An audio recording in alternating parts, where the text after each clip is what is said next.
dans le surnaturel. J'entends quelque chose qui est en train de se faire maintenant. Je le confirme. J'entends quelque chose. Ton dessein là est en train de prendre une forme. Dieu me l'a confirmé. Je suis en train d'entendre. Je suis en train de voir quelqu'un qui est en train d'être béni pendant ce temps-ci. Oh, même si on ne te considérait pas, Dieu te voit autrement. Dieu te voit un riche. Dieu te voit un homme fort. Dieu te voit un homme avec puissance. Dieu te voit un homme qui est en train de changer les choses. Oh Seigneur, j'entends un bruit. J'entends quelque chose qui se communique. Dans ta vie, dans ta santé, il y a quelque chose qui est en train de se faire. Pendant que je prophétise, j'entends quelque chose comme ça. Oh, alléluia. Tu as déjà pris sa forme. Ta voiture a déjà pris sa forme. Maintenant, il reste un petit rien. Les petits riens, nous allons animer. Nous allons demander à l'Esprit qui va entrer dans cette chose. Et la chose va vivre maintenant.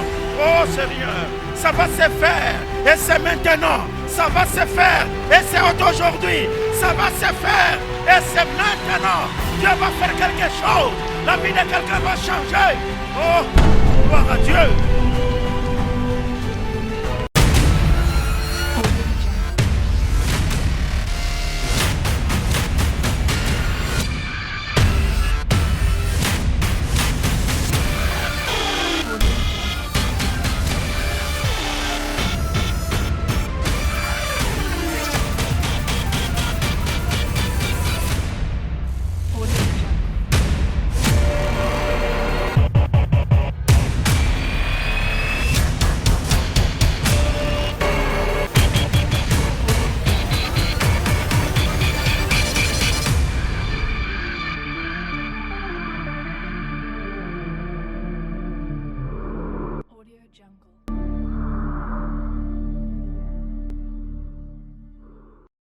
Jésus,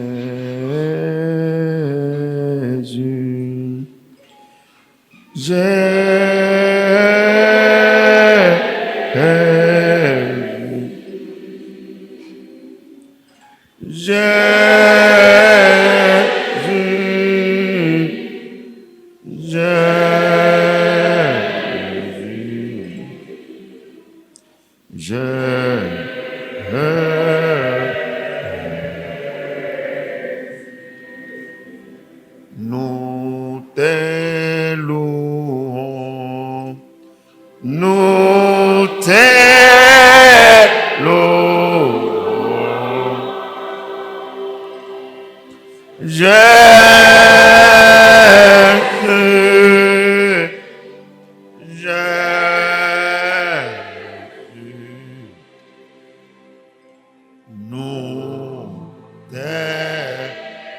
Nous t'adorons, nous t'adorons,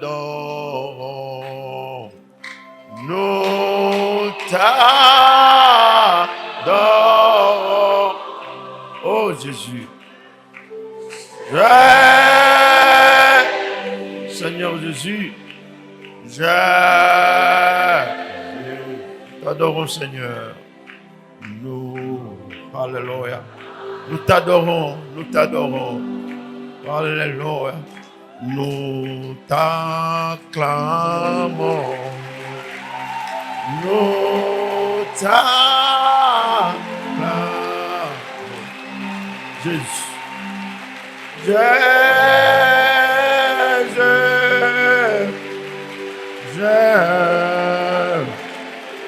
Merci Seigneur Jésus.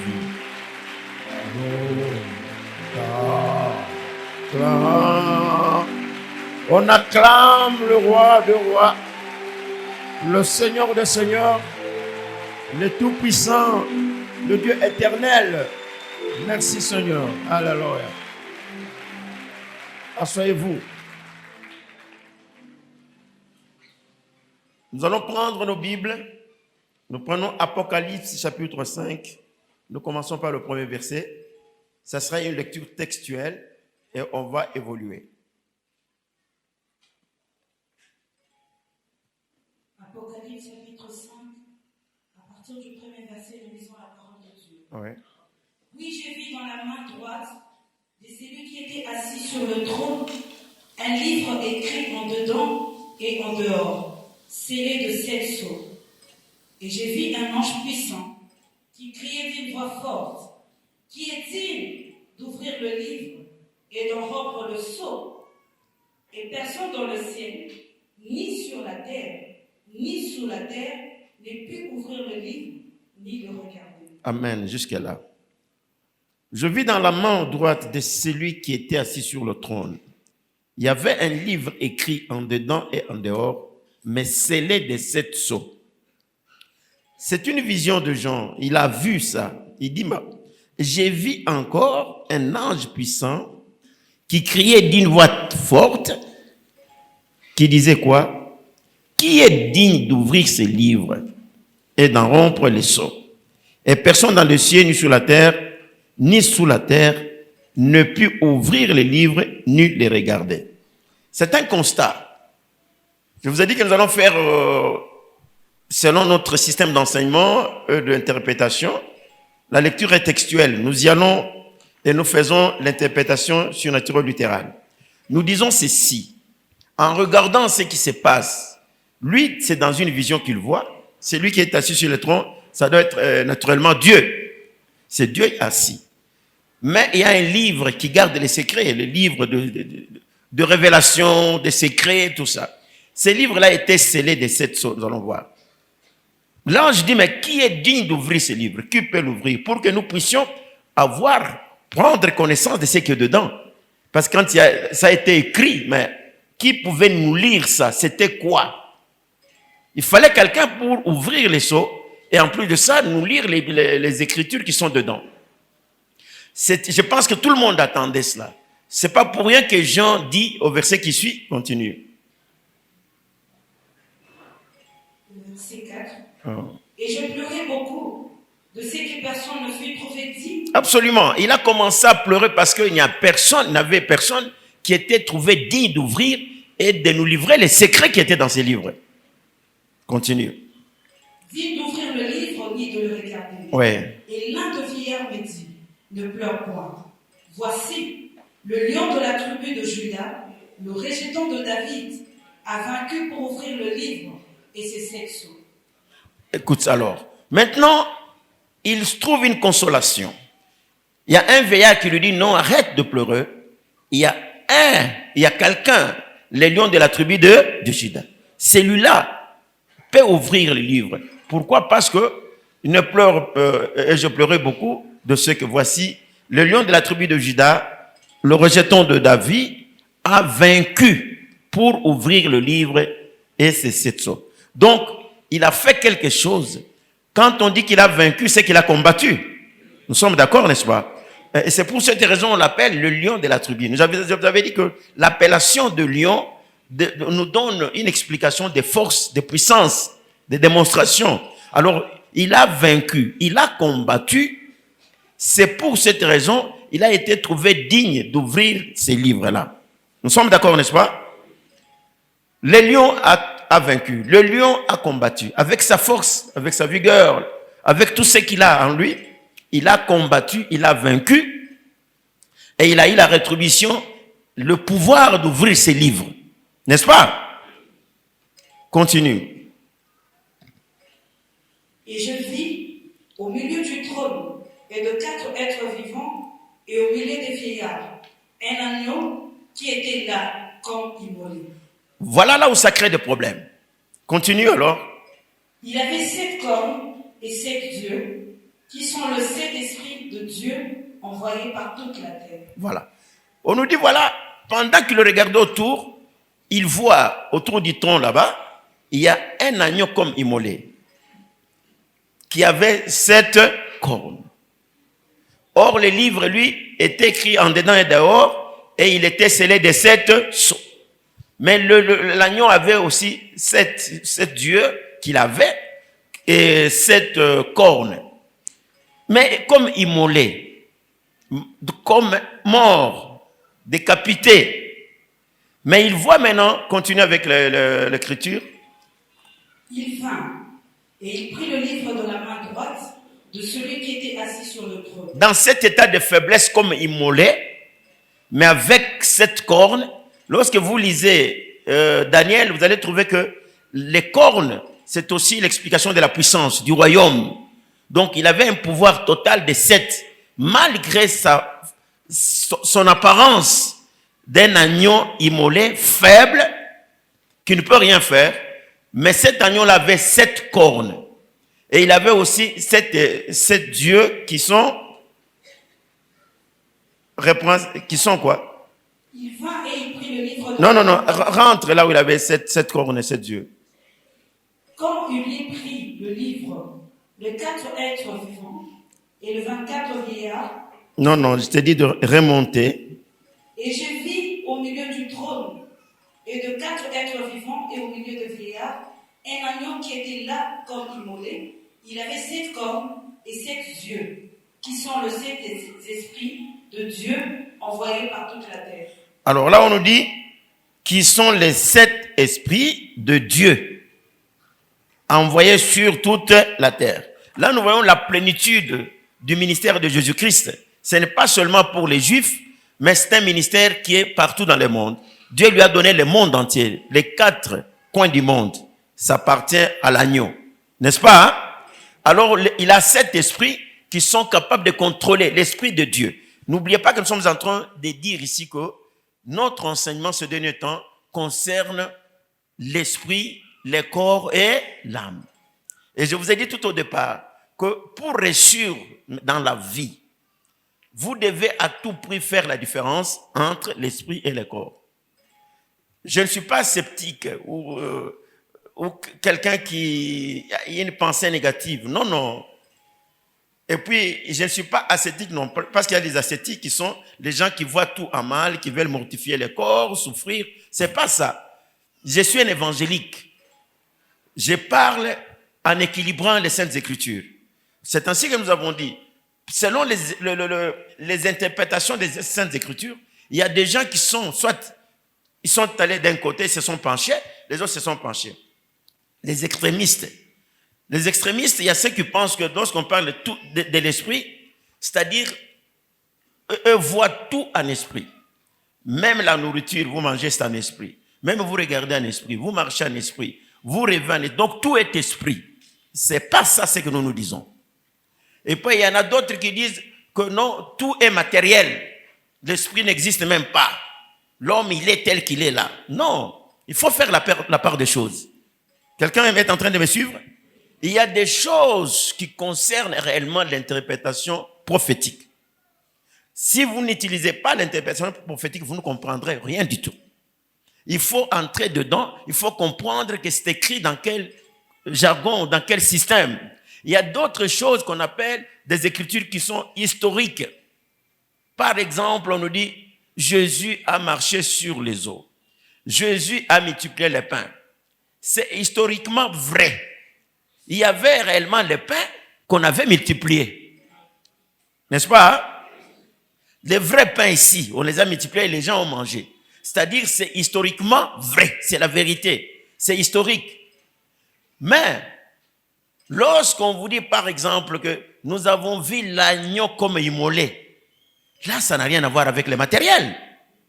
Parce que lui-même, Jean dit lui-même que c'était une vision, ce qui doit être interprété. Je ne sais pas si vous me suivez très bien.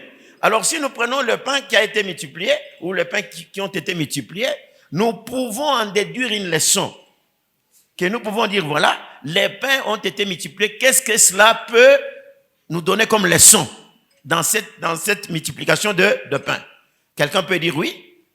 Vous savez, notre Seigneur est capable de multiplier les pains. Il est capable de multiplier aussi votre bénédiction. C'est normal. Là, c'est l'interprétation qui part de l'interprétation littérale qui est tout à fait historique et vraie. Zachée était monté sur un arbre. Oui, Zachée a existé. D'accord, Zachée a fait exister. Est-ce qu'il était réellement monté sur un arbre? Oui. Est-ce qu'il était de petite taille? Oui, c'est vrai. Historiquement, vrai. Mais maintenant, nous prenons cet exemple, nous pouvons dire, bon, cette leçon peut nous aider à quoi? Nous allons dire oui.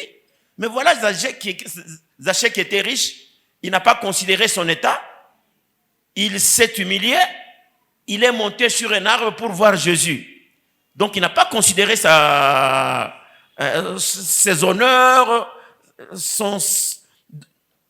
son état social, il n'a pas considéré ça.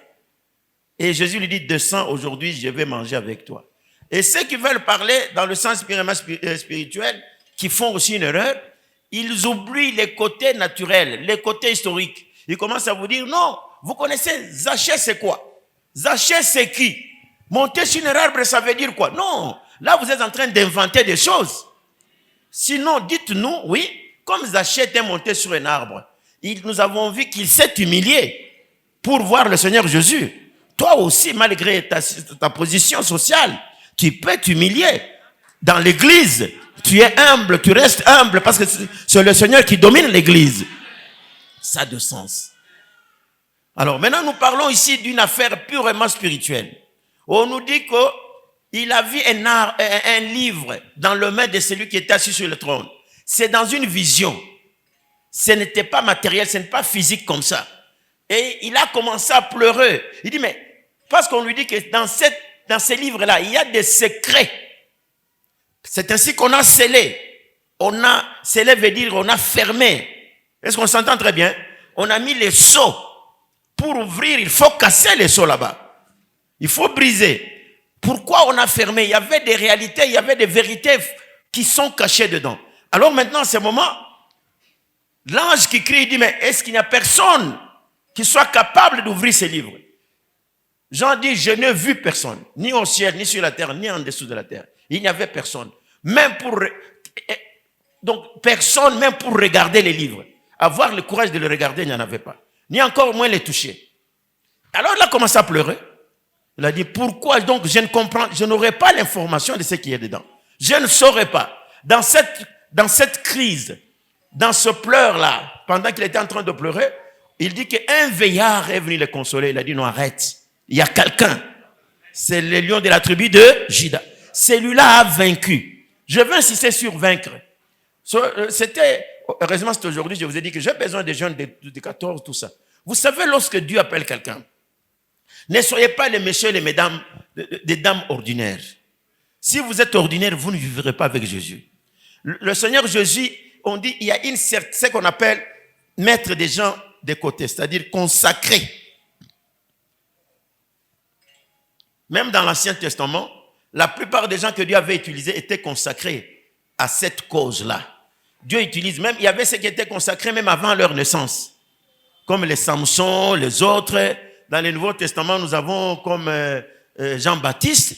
On nous dit que cet enfant ne peut pas boire ceci, ne peut pas faire ceci. Il y a des lois.